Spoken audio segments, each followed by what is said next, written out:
말씀드렸습니다. 자, 불신자로 태어난 거는 내 잘못이 아니다. 예. 저를 포함해서 여기 계신 분들이 다 태어날 때는 불신자로 태어나셨죠? 그렇죠? 근데 불신자로 죽는 것은 누구 잘못이다? 내 잘못이다. 예. 하나님께서는 모든 사람에게 기회를 주십니다. 어떤 기회죠? 하나님 자녀가 될 수 있는 기회. 아까 우리 최욱 집사님이 이제 어린이 예배 때 말씀하셨죠? 방주에 탈 수 있는 기회. 그렇죠. 근데 그 기회는 영원하지 않다. 한정돼 있다는 거죠. 그 기회를 놓치게 되면은 안 된다는 거죠. 자, 다 복권 사보셨을 겁니다. 복권을 이제 부푼 마음에 사서 동전으로 긁어요. 아, 뭔가 몇천 원짜리라도 되겠지? 다 긁어보면은 뭐라고 써있죠? 꽝. 그 다음에 다음 기회. 그렇죠. 근데 하나님 말씀은 꽝이라는 게 없습니다. 맞죠? 정말 하나님께서는 우리에게 말씀을 주셨는데 그 말씀을 붙잡은 자에게 꽝, 다음 기회, 그런 거 없죠.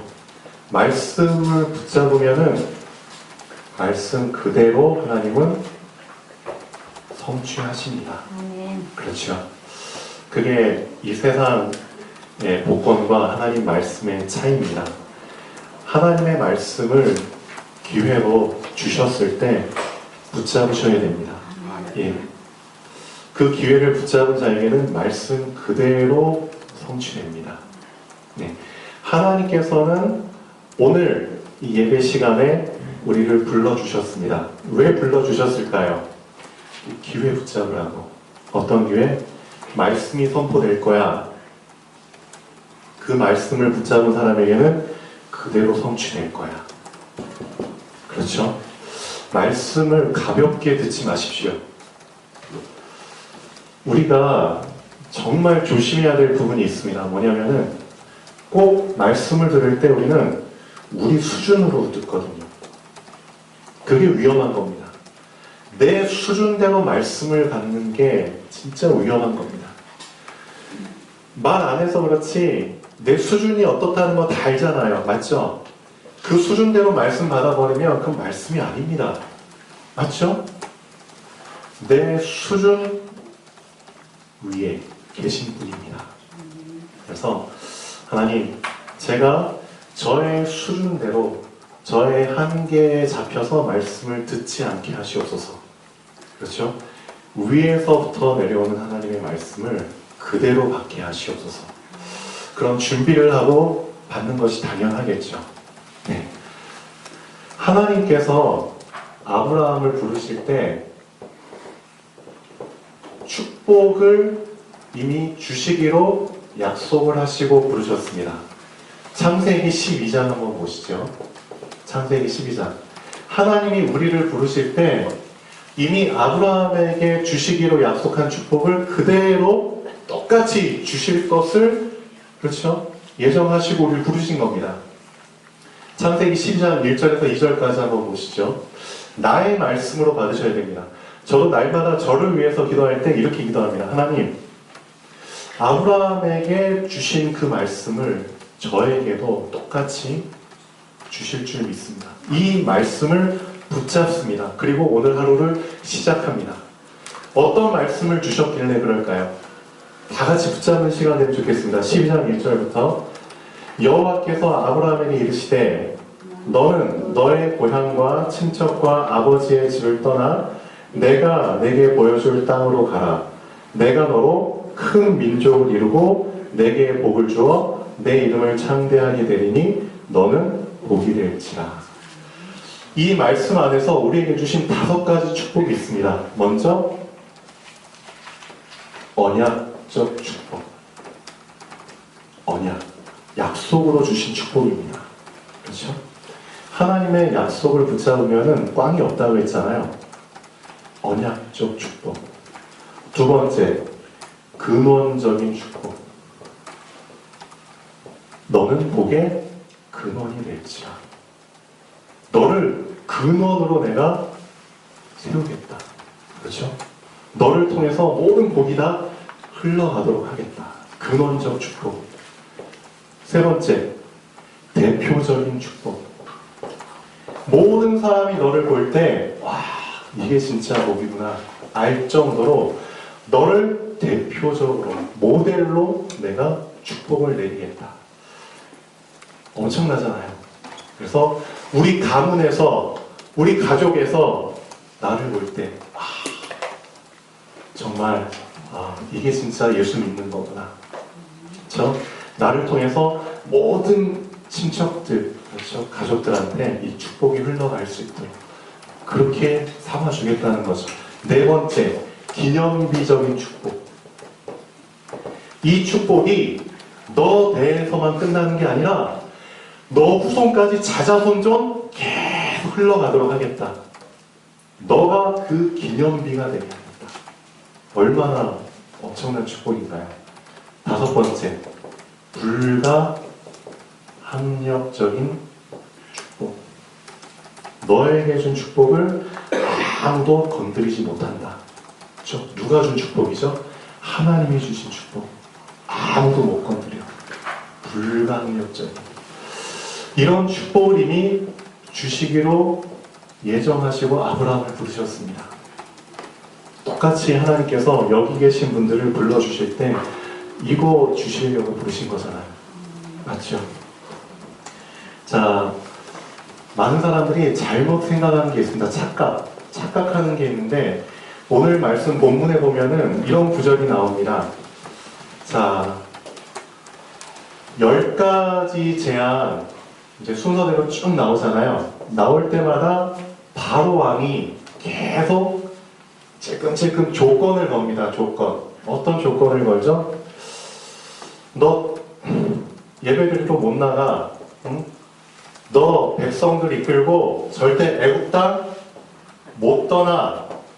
근데 하나님께서는 분명히 말씀하셨죠. 내 백성을 보내라. 그렇죠? 보내라. 광야에서 어떤 곳에서 나에게 희생 제사를 드리고 예배를 드려야 해. 이 백성은 나를 섬기기 위해서 내가 택한 백성이야. 그러니까 보내라. 근데 처음에 바로왕은 그거 거절하죠. 하나님이 제안으로 이제 막 합니다. 그래서 정신 조금씩 차리죠. 그러면서 바로왕이 조금씩 찔끔찔끔 하나씩 주려고 하죠. 어떤 식으로 하나요? 그래, 알았다. 대신에 애국 땅 안에서 예배를 드려. 애국 땅 안에서. 멀리 갈 필요 없어. 첫 번째 제안. 그러다가 또 제안 맞죠? 또 정신 차리고, 그래, 애국 떠나도 좋은데 너무 멀리 가지는 마. 저 가까운 데서 드리고 다시 돌아와. 그렇게 제안을 하죠. 또 제안 맞죠? 그리고 또 조금 더 어떻게 하죠? 그래, 이제는 너희 남자 장정들만 데리고 예배를 드리러 가. 그래서 또 한 대 맞죠? 그래, 너희 여자들도 데리고 가. 한 대 맞죠? 너희 자식들도 데리고 가. 한 대 맞죠? 네, 오늘 어떤 부분이 나오나요? 본론 2번 보시죠. 너희는 가서 여호와를 섬겨. 그러니까 모세야, 너가 말한 것처럼 너희 남자들도 가고 여자들도 가고 너희 자식들도 다 데리고 가버려. 근데 이건 남겨놔. 너희 양과 소, 너희 재산이 될 만한 것들, 그것들은 남겨놓고 너희 몸만 나가. 이게 바로왕이 결국 허용할 건 다 허용했는데 뭐는 남겨두라고요? 너희의 재산이 될 만한 것들은 남겨놓고 가. 이렇게 제안을 합니다. 이게 무슨 의미가 있을까요? 많은 기독교인들은 이렇게 생각합니다. 가난하게 사는 것이 하나님의 뜻이야. 하나님 잘 믿는 사람들은 부유하게 살면 안 돼. 이 돈이라는 게 만악의 근원이야. 돈이 많으면 진짜 악한 것들 쓸 수밖에 없어. 그러니까 가난하게 사는 게 하나님의 뜻이야. 라고 생각을 합니다. 여러분은 어떻게 생각하십니까? 가난하게 사는 게 하나님의 뜻일까요? 아니면 부유하게 사는 게 하나님의 뜻일까요? 뭐가 하나님의 뜻일까요? 많은 사람들이 자기 수준대로 이걸 해석해버립니다. 자기 고정관념 속에서. 성경에 뭐라고 얘기하고 있죠? 성경에서는 가난하게 사는 것도 부유하게 사는 것도 하나님의 뜻이 아니라 뭐가 하나님의 뜻이냐? 하나님의 뜻을 이루기 위해서, 그렇죠? 하나님께서는 그 사람을 가난하게도 하시고 부유하게도 하셔. 그 수준에 매이지 말고 하나님의 뜻을 이루기 위해서 그 뜻을 이루기 위해 나에게 하나님이 채워주시는 대로 사는 게 하나님의 뜻입니다. 맞죠? 아멘. 그래서 어느 한 곳에 매이지 마시고요. 그래서 오늘 말씀을 통해서는 우리의 고정관념, 우리가 잘못 알고 있는 것들이 얼마나 우리의 복음을 가로막고 있는가를 좀 점검을 해봤으면 좋겠습니다. 한번 보시죠. 자, 서론 잠깐 보시면은 혈루증 여인이 나오죠. 혈루증 여인. 혈루증 여인이 나오는데 이 여인은 성경 예수님께서 사복음서를 통해서 많은 작은 사건과 일들, 그렇죠? 그런 기적들을 많이 일으키잖아요. 근데 이 혈루증 여인의 사례는 약간 다릅니다. 다른 사건들하고 좀 약간 다릅니다. 뭐가 다를까요? 자, 혈루증 여인은 예수님에 대한 소문을 들었는데 전혀 예수님을 만난 적이 없는 여인입니다. 근데 이 여인은 12년 동안 엄청난 병으로 고통을 받고 있었죠. 그 당시 의학으로는 해결할 수 없는 병입니다. 그러니까 피가 안 멈춰요. 피가 나면 잘 안 멈춰요. 자기가 갖고 있는 돈, 재산, 노력 다 투자해가지고 고침 받으려고 했는데 못 고쳤어요. 그리고 나서 성경에 이렇게 기록되어 있죠. 그 병이, 그렇죠, 그 상황이 더 악해졌더라, 중하여졌다. 그러니까 12년 동안 더, 그렇죠, 안 좋은 상황에 빠져버린 겁니다. 자, 그런데 이 여인이 예수님에 대한 소문을 들었어요. 중요한 거는 이 여인의 생각입니다. 이 여인의 믿음입니다. 자, 어떻게 성경이 기록되어 있는지 한번 보시죠.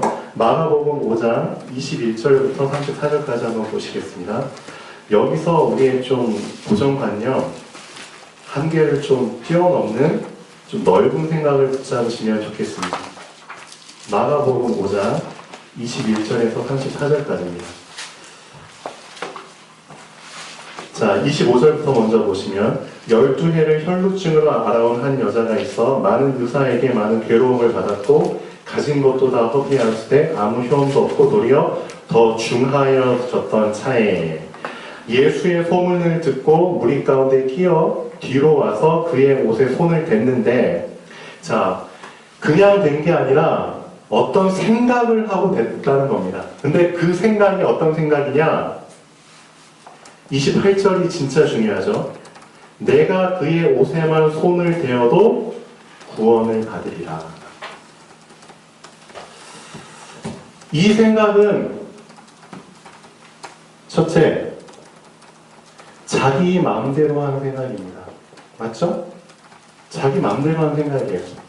둘째, 바꿔 말하면 예수님께 허락받지 않은 생각입니다. 그렇죠? 내 마음대로 구원을 정해버리고, 그렇죠? 행동에 옮긴 거예요.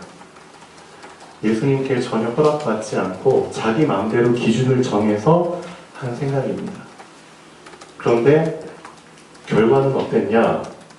그 생각대로 병이 나았다는 겁니다.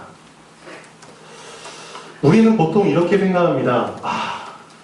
하나님께 먼저 허락을 받아야 되지 않느냐. 맞죠? 주권이 하나님께 있으니까. 그러니까 우리는 보통 신앙생활할 때 이렇게 많이 하죠. 하나님, 제가 기도합니다. 이거 좀 들어주세요. 먼저 청하죠. 그게 맞습니다. 맞는데 그럼 이 여인의 경우는 어떻다는 거죠? 좀 다르다는 거죠. 한번 보시죠. 자, 또 어떤 기도가 있는지 마가복음 1장 40절에서 41절까지 한번 보시죠. 자, 마가복음 1장 40절에서 41절까지 보시면 전형적인 어떻게 보면 가장 그렇죠. 우리가 생각할 수 있는 당연한 예입니다. 자, 문둥병자가 예수님께 왔어요. 기도를 하죠. 꿇어 엎드려 간구하여 이르되 원하시면 저를 깨끗하게 하실 수 있습니다. 그렇죠. 어쩌면 이게 정석일 수 있어요. 원하시면. 왜냐? 결정권은 하나님께 있으니까. 주님이 원하시면 저를 깨끗하게 하실 수 있습니다. 주님이 원하지 않으면 저는 깨끗함을 못 받습니다. 이런 경우와 혈루증 여인의 경우는 전혀 다르다는 거죠. 이 혈루증 여인은 예수님께 전혀 허락도 받지 않고 자기 마음대로 기준을 정해서 예수님의 옷에 손을 댔는데 그 병이 나은 거예요. 그럼 이거 어떻게 설명할 거냐 이거죠. 또 다른 경우도 있습니다. 자, 이 나병 환자하고는 다르게 마가복음 5장 21절부터 자, 한번 보시면은 자, 회당장 야이로라는 사람이 자기 딸이 이제 병을 들었잖아요.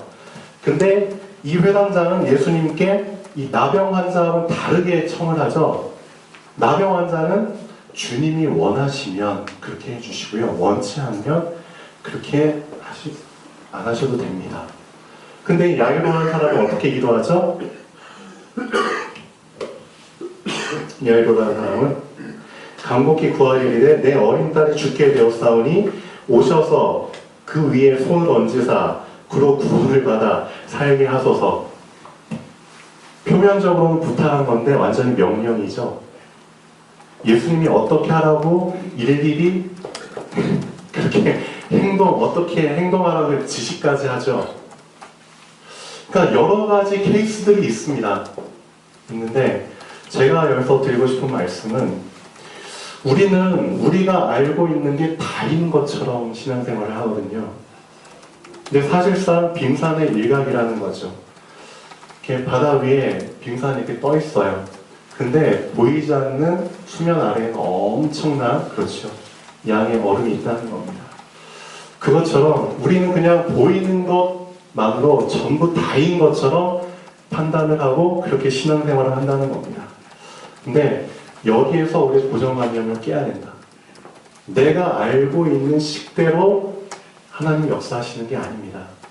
내가 알고 있는 식대로도 역사하시지만 내가 모르는 수준 안에서도 엄청 많이 하나님은 다양한 방법으로 역사하신다는 겁니다. 그렇죠. 이 혈루증 여인 케이스 하나만 보더라도 그러면 이 여인의 케이스를 통해서 우리가 어떻게 해석할 수 있습니까? 하나님께서는 축복을 주실 수 있는 어떤 창고 비슷한 것을 딱 마련을 해 주셨어요. 근데 누군가 와서 그 창고에, 그렇죠, 열쇠를 딱 끼워가지고 빼가고 싶은 대로 빼가도 하나님 허락을 하신다는 거죠. 내 허락이 없어도. 그렇죠. 여기와 관련된 말씀이 나옵니다. 마태복음 16장 한번 보시죠.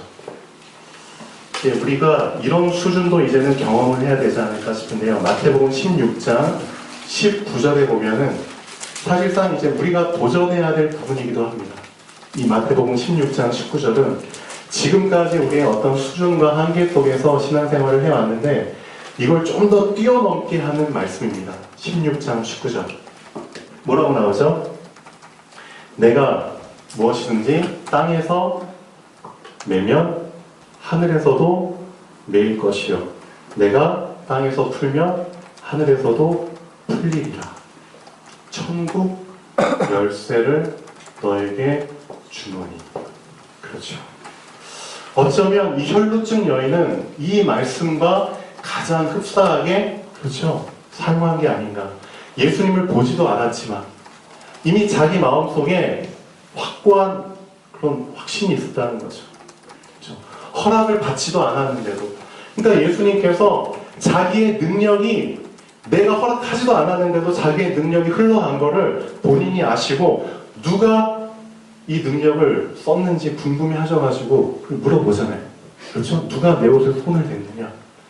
보고 싶다. 누군지. 이런 적이 없었는데, 한 번도 이런 적이 없었는데, 처음으로 내 허락도 없이 나에게서 능력이 나가게 한 그 사람을 내가 보고 싶다. 첫 번째 케이스. 모델적 응답. 어떻게 보면. 그렇죠? 우리도 이제는 이런 수준의 어떤 그런 축복을 좀 경험했으면 좋겠습니다. 아멘. 네. 자. 우리 교회가 사실 되게 작잖아요. 작은 교회입니다. 작은 교회라는 거는 인원수도 적다는 거죠. 그리고 경제적으로도 참 이렇게 많이 부족하다는 뜻입니다. 작다는 의미 안에는 다 이런 부분이 포함되어 있습니다.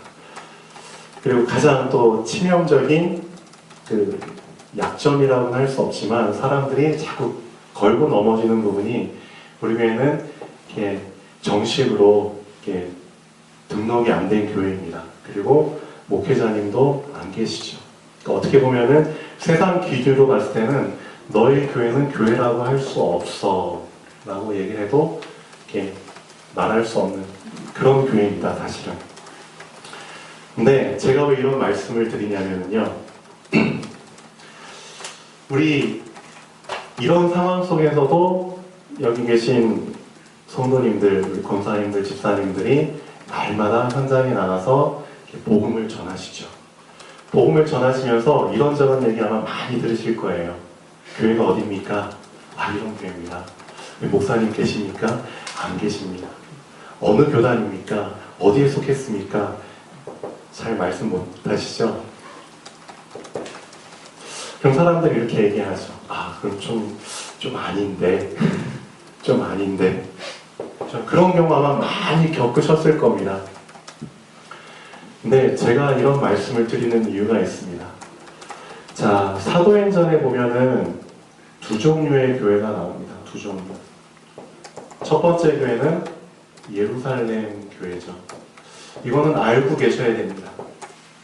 사도행전 1장서부터 나온 교회입니다. 예루살렘 교회.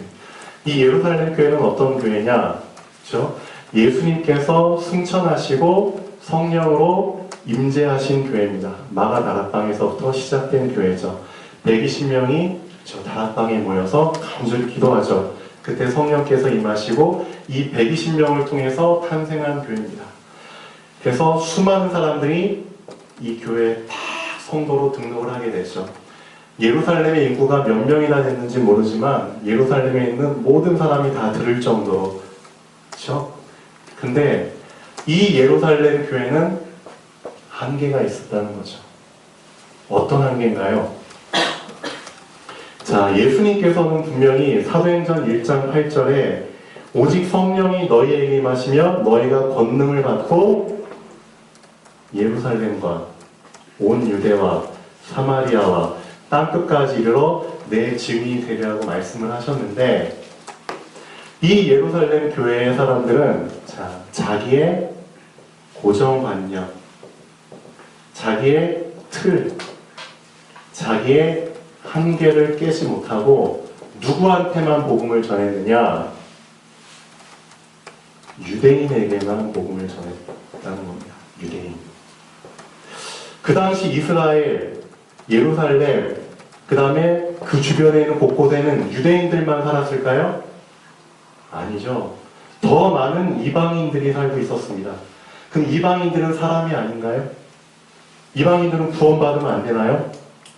근데 이 사람들은 분명히 성령이 임하셨는데도 자신들의 틀을 깨지 못한 겁니다. 그렇죠. 어떻게 보면 우리가 기도할 때, 이 나병 환자처럼 기도해야 돼. 아니면 이 회당장 야이로처럼. 근데 이 혈루증 여인처럼 기도할 수도 있거든요. 근데 그거를 나는 수용을 못하는 겁니다. 어떻게 감히 이렇게 기도를 해? 그게 아니라는 거거든요. 근데 그 당시 예루살렘 이 초대교회 사람들은 그 생각을 뛰어넘지를 못한 겁니다. 그래서 하나님께서 스데반의 환란을 통해서 이 교회 사람들을 다 뿔뿔이 흩어지게 하시죠. 그리고 이 예루살렘 교회의 최고 지도자 베드로한테 먼저 기회를 주십니다. 어떤 기회를 주시죠?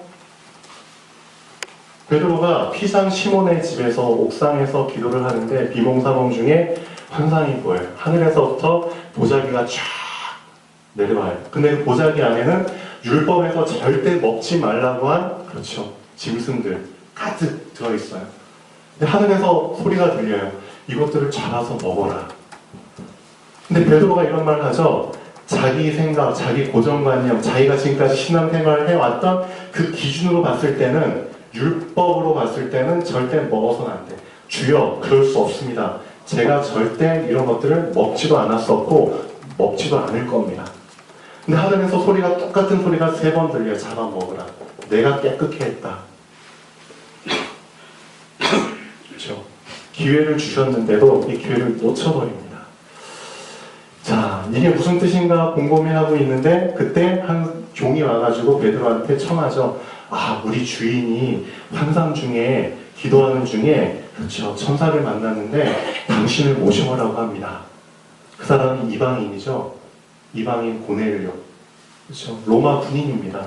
영향력 있는 군인인데 이방인이지만 하나님을 누구보다도 잘 섬기는 사람이었다는 거죠. 그렇죠.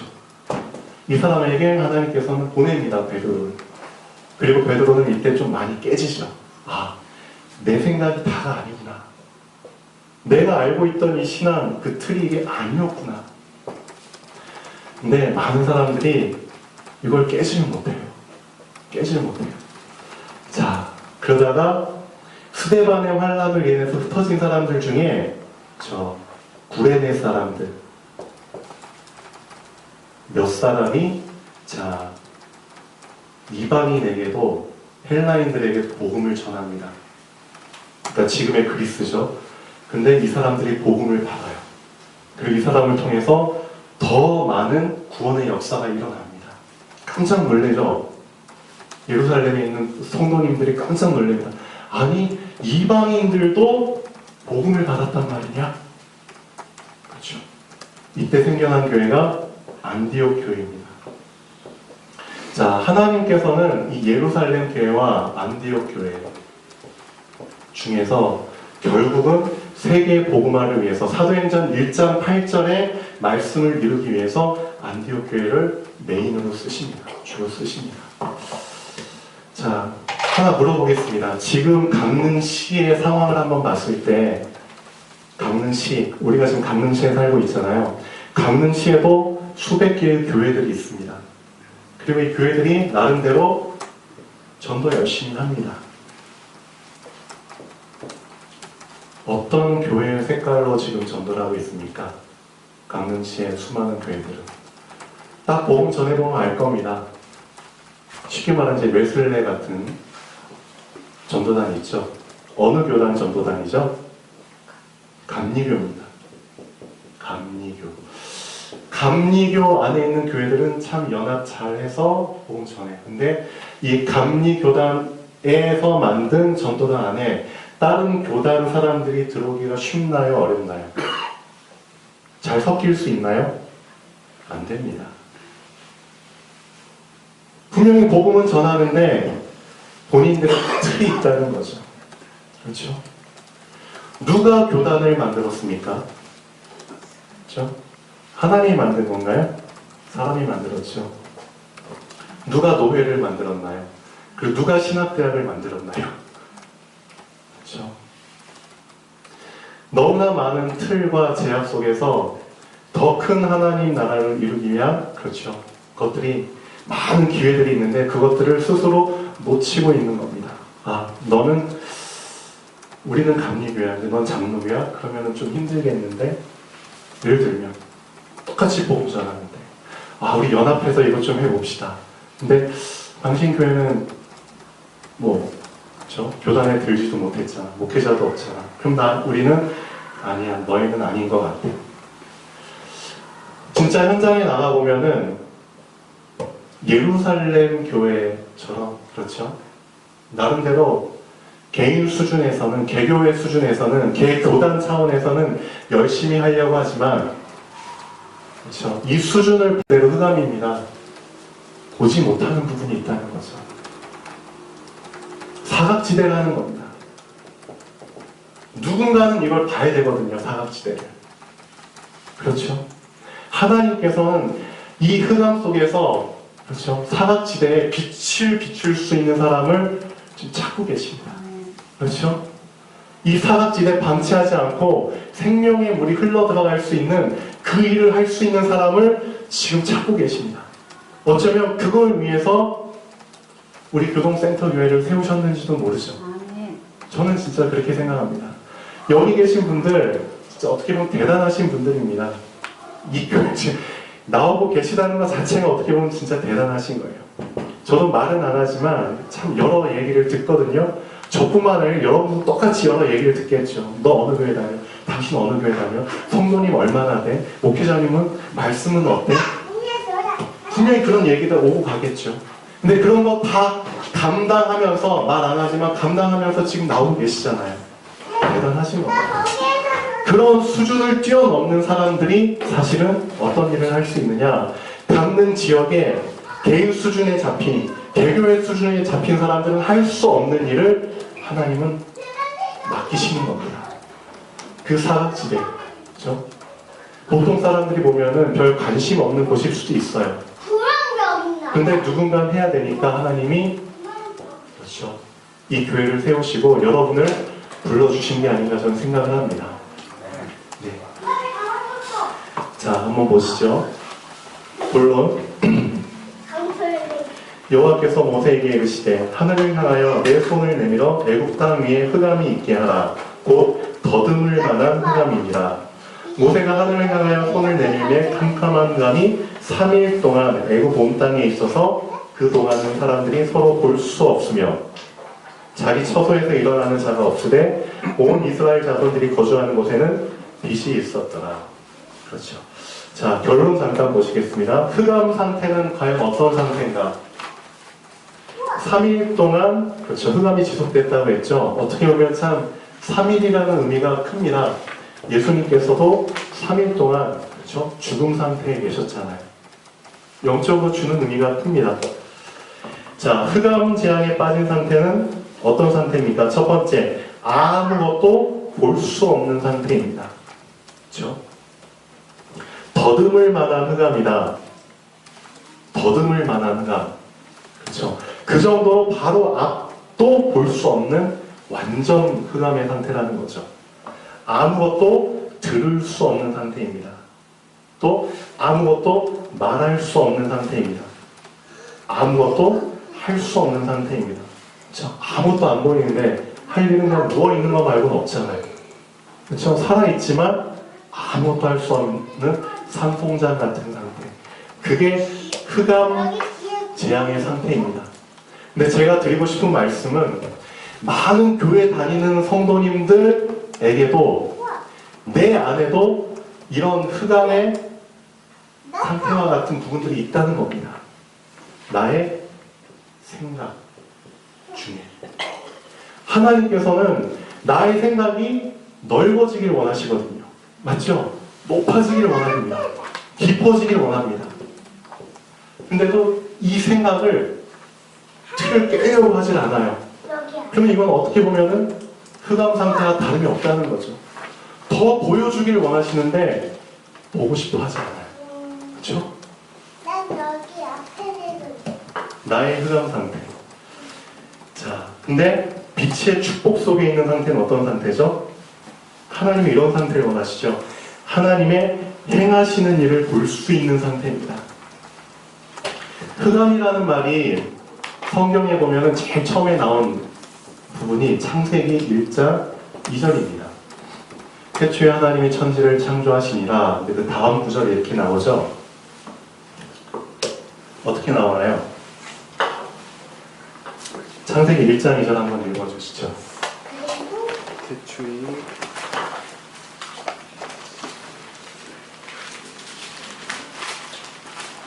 땅이 혼돈하고 공허하며 흑암이 땅 위에 깊이 있고 예. 하나님의 영은 수면 위에 운행하신다. 아멘. 하나님이 창조를 하시기로 하셨는데 잠깐 이 창세기 1장 2절이 언급되어 있죠. 이유가 뭘까요? 하나님이 그렇죠? 창조 사역을 시작하시기 직전의 상태입니다. 혼돈, 공허, 흑암. 이 흑암 상태는 어떤 상태냐? 하나님의 창조하는, 하나님의 하시는 일과는 무관한 상태입니다. 그런 상태라는 겁니다. 근데 빛의 상태는 어떤 상태죠? 이제 하나님의 창조 속에 들어온 상태입니다. 그렇죠? 하나님이 창조할 때 제일 먼저 창조하신 게 빛이 있으라. 그렇죠? 그래서 흑암 상태에서 빛의 상태로 딱 들어오게 되잖아요. 그러면은 하나님의 창조 사역에 그렇죠. 그 일을 볼 수 있는 상태라는 겁니다. 엄청난 상태죠. 하나님의 행하시는 일을 볼 수 있는 상태입니다. 하나님의 말씀을 들을 수 있는 상태입니다. 하나님의 뜻을 말할 수 있는 상태입니다. 하나님과 함께 동행할 수 있는 상태입니다. 엄청난 영적 상태죠. 나를 살리고 남을 살릴 수 있는 충만한 상태입니다. 흑암 상태는 아무것도 할 수 없는 상태잖아요. 죽은 자나 다름없는 사람인데 어떻게 남을 살리겠습니까? 그런 생각 속에서 그렇죠. 어떻게 현장의 구석구석에 생명의 시스템을 깔 수 있겠습니까?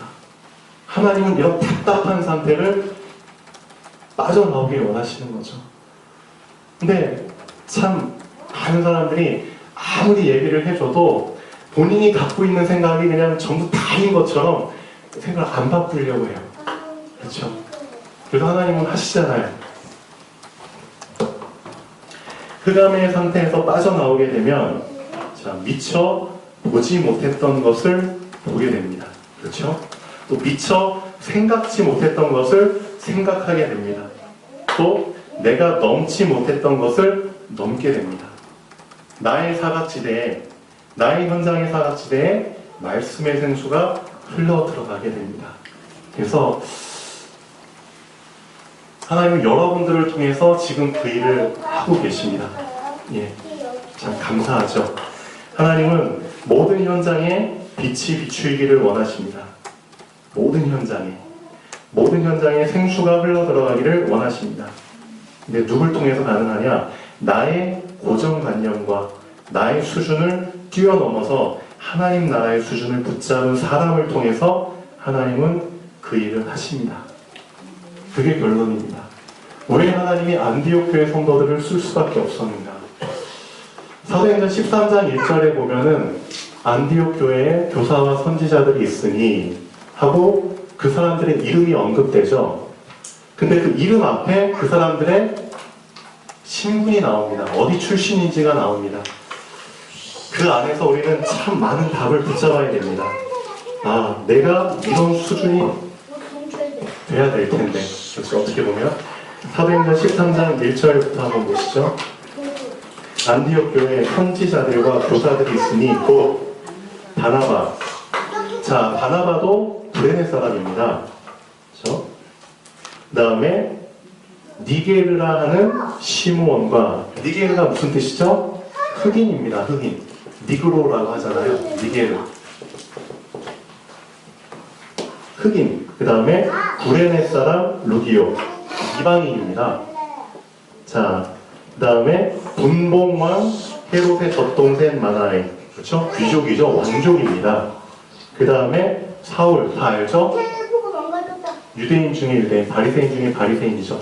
전혀 섞일 수 없는 종류 5종류의 사람이 연합해가지고, 그렇죠? 주를 섬겨서 금식한다는 겁니다. 이게 무슨 뜻이죠? 주를 섬겨. 이겁니다. 주를 섬겨. 이 5사람의 머리는 누구다?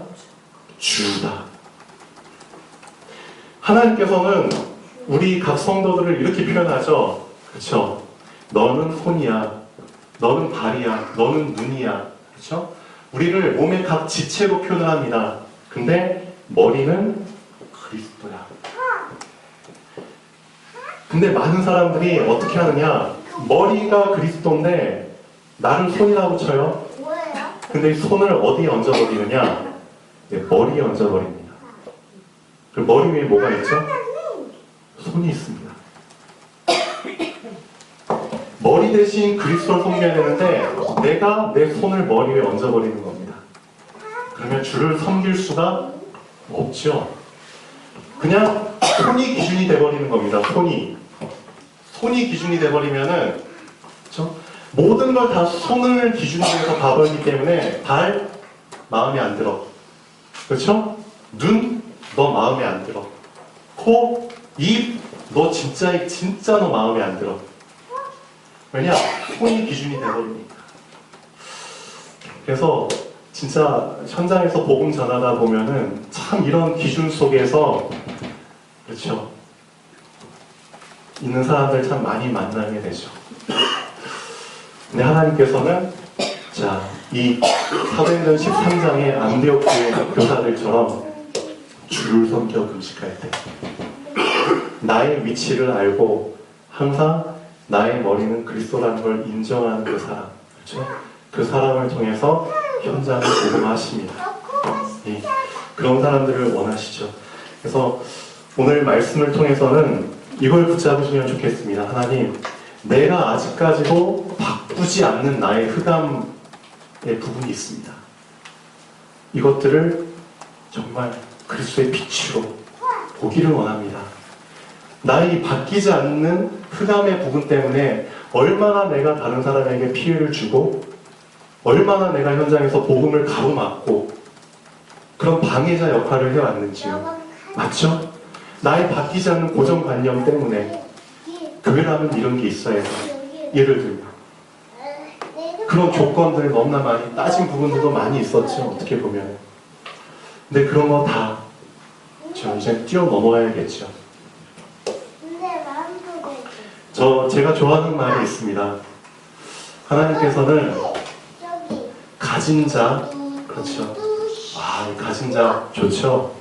근데 가진 자가 시간 지나면서 내가 가진 걸 너무 당연하게 생각하게 되죠. 교만하게 되죠. 그럼 하나님께서는 가진 자를 어떻게 부끄럽게 하죠? 누구를 통해서 부끄럽게 하나요? 없는 자를 통해서 부끄럽게 하십니다. 맞죠? 또 하나님께서는 높은 자, 높이 올라가 있어. 얼마나 좋아. 근데 이 사람 또 그걸 당연하게 생각할 수 있어요. 교만해져요. 그럼 누굴 통해서 높은 자를 부끄럽게 하죠? 낮은 자를 통해서 그렇게 하십니다. 그렇죠? 건강한 자는 연약한 자를 통해서. 이게 하나님의 방법입니다. 그래서 우리가 어떻게 보면 참 없는 자입니다. 낮은 자입니다. 참 비천한 자입니다. 그런데 그럼에도 불구하고 하나님이 우리 교회를 그래도 쓰시는 이유는 이런 목적이 아닌가 싶기도 합니다. 그래서 참 감사하죠. 어떻게 보면은. 이제 곧 예배 드리고 또 삼척까지 1시간 동안 차를 타고 거기 우리랑 아무런 상관이 없는 군부대에 가서 또 혹시 우리 돈 들여서 먹을 거 들여서 시간 들여서 거기서 또 군부대 사역을 하고 옵니다. 다른 사람들은 이해 못하죠. 응? 너희 밥그릇이나 잘 챙겨. 응? 너희 일이나 잘해 라고 할 수도 있겠지만 아니라는 거죠. 아니라는 겁니다. 진짜 여러분 하나님 나라를 붙잡았다는 건 무슨 뜻입니까? 하나님 나라를 붙잡았다는 그 수준은 어떤 수준입니까? 내 교회만 내 교회입니까? 내 가족만 내 가족입니까? 아니라는 거죠. 진짜 하나님 나라를 붙잡았다면 너 교회 내 교회, 그렇죠? 그럼 구분 안 둡니다. 다 하나님께 속한 교회잖아요. 진짜 하나님 나라 붙잡았다면 내 가족, 내 친척들, 내 사람들 아닙니다. 다 하나님 나라의 시민이잖아요. 그렇죠? 그 수준을 붙잡았다는 것은 엄청난 겁니다. 자, 우리 교회 성도님들은 이 하나님 나라를 붙잡은 수준이 되면 좋겠습니다. 네. 자, 기도하겠습니다. 살아계신 하나님 아버지 정말 감사합니다.